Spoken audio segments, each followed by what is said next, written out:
शिक्षकों के लिए शिक्षा विभाग ने एक और फरमान जारी कर दिया है। क्या है ये फरमान, हम आपको बताते हैं, लेकिन उससे पहले नमस्कार, न्यूज़ देख रहे हैं आप और मैं हूं सानिया आपके साथ। शिक्षा विभाग आए दिन कई सारे फरमान जो हैं शिक्षकों के लिए जारी करते रहती है। अब एक और फरमान जारी कर दिया गया है।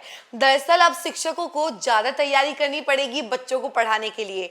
अब कोई भी शिक्षक बिना तैयारी के क्लासरूम में नहीं जा सकता है।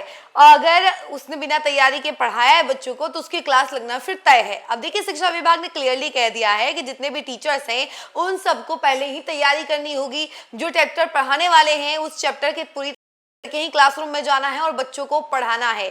और इस मुहिम का नाम दिया गया है पाठ टीका। जी हाँ, पाठ टीका। इसी मुहिम के तहत जो है टीचर्स को कहा गया है कि वो तैयारी करके ही बच्चों को पढ़ाने जाए, वरना ना जाए। पूरी खबर हम आपको जरा विस्तार से बताते हैं। बिहार के सरकारी स्कूलों में बच्चों की पढ़ाई बेहतर बनाने के लिए शिक्षा विभाग लगातार नई योजनाओं पर काम कर रहा है। इसी कड़ी में अब शिक्षकों के लिए एक नई व्यवस्था लागू की जा रही है, जिसे पाठ टीका नाम दिया गया है। इसका मकसद यह है कि शिक्षक बिना तैयारी के कक्षा में ना जाएं और बच्चों को गुणवत्तापूर्ण शिक्षा मिल सके। जिला शिक्षा कार्यालय ने सभी प्रधानाध्यापकों को निर्देश दिया है कि शिक्षक जिस विषय को पढ़ाने वाले हैं उसकी तैयारी एक दिन पहले करेंगे। इसके लिए उन्हें एक डायरी बनानी होगी। इस डायरी में अगले दिन पढ़ाए जाने वाले पाठ को पहले से नोट करना अनिवार्य होगा। विभाग का कहना है कि अक्सर देखा जाता है कि शिक्षक विषय को ठीक से पढ़े बिना क्लास में चले जाते हैं। इसका सबसे ज्यादा असर गणित और विज्ञान जैसे विषयों में देखने को मिलता है। बच्चे सवाल पूछते हैं लेकिन सही जवाब नहीं मिल पाता है। इसी कमी को दूर करने के लिए पाठ टीका व्यवस्था लागू की गई है कि उन्होंने किस कक्षा में क्या पढ़ाया है। इससे शिक्षक को ये भी याद रहेगा कि किस तारीख को कौन सा पाठ पढ़ाया गया था। बच्चों को मिलने वाले मध्याह्न भोजन की गुणवत्ता पर भी विभाग ने सख्ती दिखाई है। जिला कार्यक्रम पदाधिकारी ने निर्देश दिया है कि बच्चों को भोजन परोसने से पहले प्रधानाध्यापक खुद भोजन चखेंगे। यदि वे मौजूद नहीं हो तो कोई अन्य शिक्षक भोजन चखेगा। भोजन बनाने की जगह साफ सुथरी होनी चाहिए। रसोई की दीवारों और फर्श की नियमित सफाई जरूरी होगी। प्रधानाध्यापक को इसकी लगातार निगरानी करनी होगी।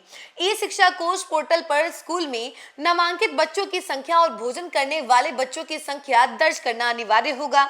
इसके साथ ही शिक्षकों को ऑनलाइन फोटो के साथ उपस्थिति दर्ज करानी होगी।